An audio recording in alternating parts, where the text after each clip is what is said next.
Hola, ¿cómo están? Empezamos la segunda semana del curso y como en todas las semanas vamos a ver una parte que tiene que ver con aspectos metodológicos, epistemológicos y otra que tiene que ver directamente con el uso del programa.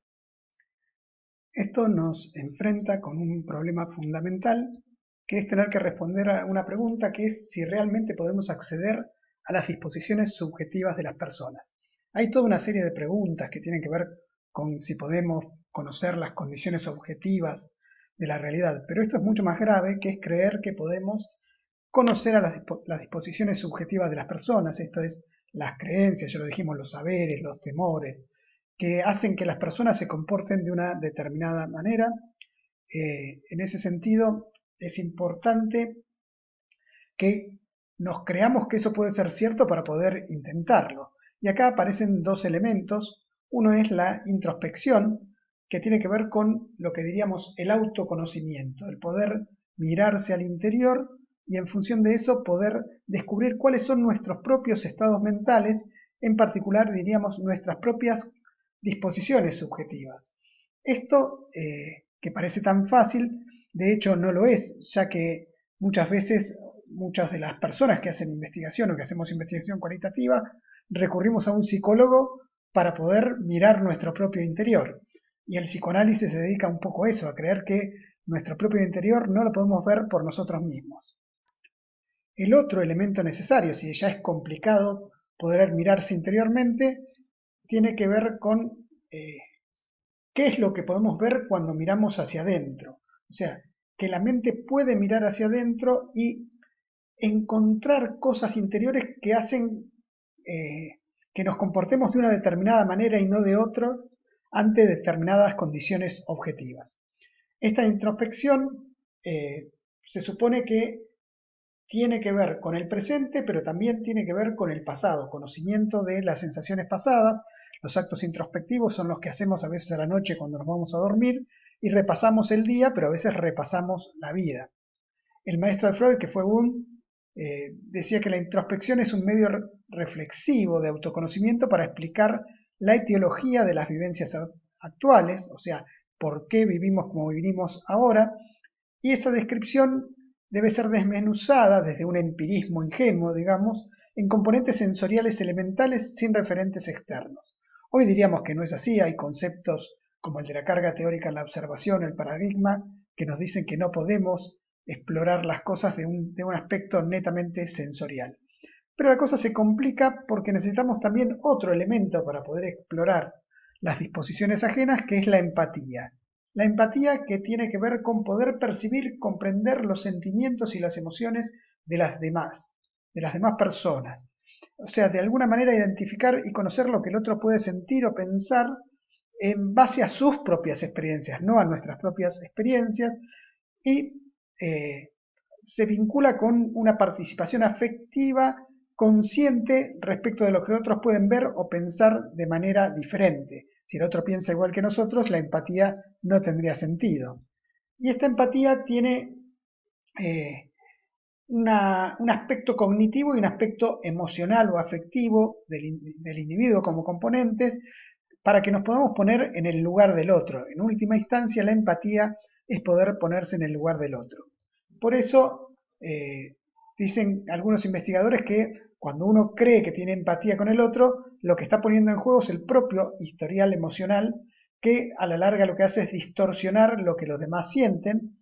La empatía no es un proceso automático que informe sobre los estados emocionales del otro, es un proceso reflexivo y esa capacidad o destreza se desarrolla paulativamente, no es algo que sale desde el nacimiento. Sabemos que los chicos son mucho menos empáticos que los grandes y hay patologías que se caracterizan justamente por la falta de empatía, pero en caso de que pudiéramos tener esa empatía, se puede clasificar de dos formas. Una es la empatía afectiva y emotiva, que tiene que ver con la parte del sentimiento, poder entender qué es lo que el otro está sintiendo, una especie de contagio emotivo, y la otra, la empatía cognitiva, que tiene que ver con la capacidad de comprender el estado mental de la otra persona. Estos términos de empatía cognitiva tienen que ver con teoría de la mente y supuestos o suposiciones mentales sobre el estado de la otra persona. Esto que parece tan difícil de hacer desde un punto de vista científico es algo que nosotros hacemos permanentemente en nuestra vida cotidiana, que es poder imaginarnos qué es lo que el otro está pensando. Hay un sociólogo español que dice que la característica de la sociabilidad humana es la hiperreflexividad, que significa que yo puedo pensar qué es lo que el otro está pensando que yo estoy pensando. Este sociólogo se llama Pedro Navarro y es autor de un libro muy simpático que se llama El holograma social. Se los recomiendo. Si no se consigue el libro, se consiguen artículos en internet. ¿Cómo llegamos al otro? Bueno, hay instrumentos que nos permiten llegar al otro. Vamos a repasar algunos en esta clase, seguramente ya los vieron en cualitativa 1 y 2, y otros los repasaremos en las próximas clases. El instrumento más conocido es la observación. ¿Qué significa observar? Bueno, significa recoger datos en el marco de una investigación a través de nuestros propios sentidos. Se dice observación, que está relacionado con la vista, pero obviamente no se limita a la vista e incorpora todos los sentidos.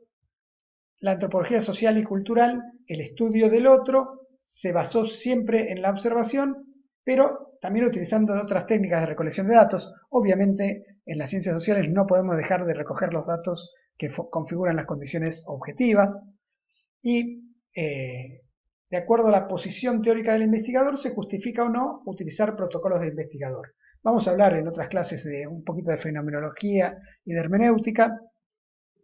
Y este tipo de observación se puede clasificar de acuerdo a la participación del investigador respecto del grupo o fenómeno observado. Vamos a ver los distintos tipos de observación clasificados de acuerdo al nivel de participación y las limitaciones que tiene cada una de ellas. La limitación no participativa no tiene ningún contacto con la población objeto de estudio. De hecho, uno ni siquiera necesita estar ahí. Uno puede hacer una observación no participativa a través de una filmación, cosa que hicieron los antropólogos mucho tiempo, pero vemos lo que se puede ver, oímos lo que se puede oír, pero no podemos indagar más allá de eso que está presente. Con mayor participación aparece la participación pasiva, donde el investigador está en el rol de espectador, pero está presente. Claro, al estar presente también interfiere con aquello que está observando, pero también está limitada porque ese observador de participación pasiva supuestamente no tiene que interferir, por lo tanto no se sumerge en el campo realmente y esa relación de empatía es mucho más difícil de poner en juego. En un orden creciente de participación aparece lo que se llama participación moderada, pero ya se está metiendo, tiene un pie en cada lado, tiene un papel de observador privilegiado, está metido adentro y a su vez tiene un pie fuera. Es una combinación que pretende mantener cierta objetividad al mismo tiempo que una participación, un desapego, un equilibrio complicado. Y la participación activa en el cual el investigador se convierte en un miembro del grupo y trata de aprender cuáles son las características que constituyen ese grupo como tal, o sea, trata de incorporar como propias esas costumbres, esas creencias, esos valores, esos saberes, esos temores de los integrantes del grupo que está observando. En este caso el investigador se involucra, el libro que han usado ustedes en cualitativa, Aprender a trabajar, de Willis, donde un investigador se mete con un grupo de estudiantes del secundario durante todos los años del secundario y trata de ser socializado dentro del grupo. Entonces, en este caso, ese aprendizaje hace que esa empatía se transforme en introspección porque el observador pasa a tener los mismos elementos internos que los del grupo.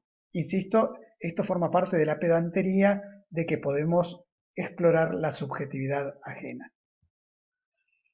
De todas formas, la observación participante es interesante en la medida que nos metemos dentro del grupo y nos endoculturizamos en lo que forma parte de aquello que aglutina ese grupo. La cultura es lo que nos acerca y nos separa de otros individuos en el mundo social y es por eso que algunos de nosotros podemos creer que tenemos algo que ver con San Martín, con Sarmiento, que nunca vivimos en el mismo lugar y que no tenemos nada que ver con un grupo de inmigrantes que toma un terreno para hacerse su casa al lado nuestro.